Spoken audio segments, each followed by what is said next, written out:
Welcome back to News Channel 8. 275 still looking good, folks, between Fletcher and I-4 out on the roadways. It looks like you're going to be taking about a 6-minute commute if you're headed out the door soon. If you're out and about tonight, quick reminder, the Lightning are taking on the Islanders at the Forum. That's going to get underway at 7:30, so you might see some extra congestion about an hour before and an hour after the puck hits the ice. Meanwhile, we've got a little bit of debris here out on the roadway on the Selman Expressway westbound right around Falkenberg. Apparently a tire in lane, so heads up there, just use some caution as you move through there. It should be cleared up soon. That's a look at the roadways. Back to Rod.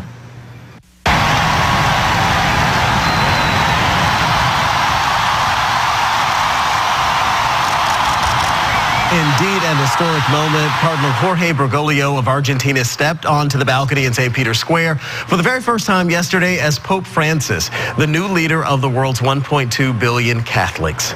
Joining me in studio this morning is Father Matt Gamber from Tampa Jesuit. Father Gamber is a Roman Catholic priest and a member of the Jesuit order. The Catholic order was founded in the 16th century and is known for its work for the poor. And Francis is the first pope to be a Jesuit. So thanks so much for getting up bright and early with us to talk to us this morning. Good morning. It's a pleasure. Let me start at the beginning. How exciting was yesterday to watch for you? We had a great day at Jesuit High School. We were anticipating the new pope, and then it turned out he was a pope with strong ties as a member of our Jesuit order. The school is named after the Jesuit order, and so it was fantastic. We were in one class, the white smoke went up, and our seniors went crazy, and then another class with freshmen, the announcement of who he was came out. So it was just a great spirit, and then we're going to continue celebrating today at school. And you were saying that a lot of the kids stayed after school to watch this.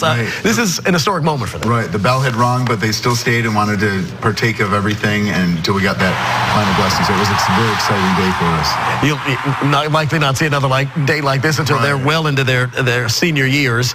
So what does this signal about a renewed emphasis on traditional Catholic theology for the church that a Jesuit has been chosen as a pontiff? The Jesuits are based in a very strong spirituality, a word that we often hear about, but St. Ignatius Loyola really had a whole method of prayer and discernment and looking at the world to see God in all things and to be very active in the world, but to also be of great service to the world. So I think a real deliberate spirituality that really puts God and prayer at the heart of the life. And I think we saw that yesterday when the Pope came out, and first thing he did is pray and ask people to pray with him, so that everyone can be close to God. Is that where we're going to see a new concentration of the church with this new pontiff?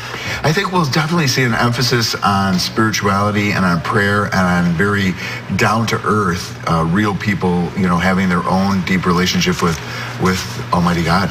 Father Gamber, thank you so much for getting up bright and early for us.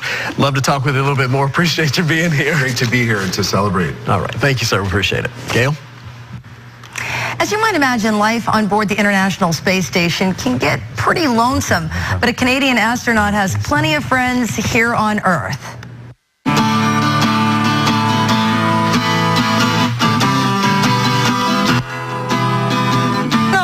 Chris Hadfield Demonstrates has become an internet sensation, giving thousands of followers on Twitter and Facebook a rare glimpse into what it's like on the International Space Station. He also demonstrates how to make a peanut butter and honey sandwich and how astronauts get a haircut. All very interesting stuff.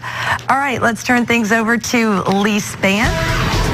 I thought it was interesting that they have to use a Flowbee, of course, so the hair doesn't fly everywhere on the International Space Station. Pretty cool there. I'll be checking that out for sure. In our headlines, a little chilly this morning. There's a frost advisory until 9 a.m. for Citrus and Hernando counties, so watch out some isolated frost as possible. But, it's actually going to be pretty cool all day with a high of only 67. We're still below average tomorrow. But if you are looking forward to the weekend like most of us, comfortable, warm and sunny. Today, though, cool for March, 55 degrees at 9 a.m. We only get to 60 at noon. And an afternoon high of 67 at 3 p.m. Now, we're going to see stronger winds this morning, with the winds relaxing later this afternoon as well. Big Monkey and Crystal Beach checked in at 57 this morning. We're at 47, though, in Waimama. Kind of chilly there. 51 in Brandon.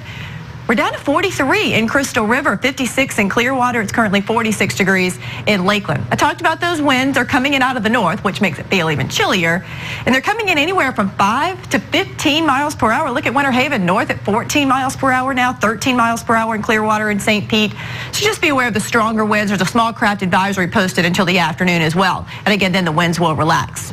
Pretty quiet weather-wise across the eastern half of the country. Just some light snowfall falling through Minneapolis now. And some high, thin clouds across South Florida. So it's cool and it's breezy, all because of this area of high pressure with its clockwise winds.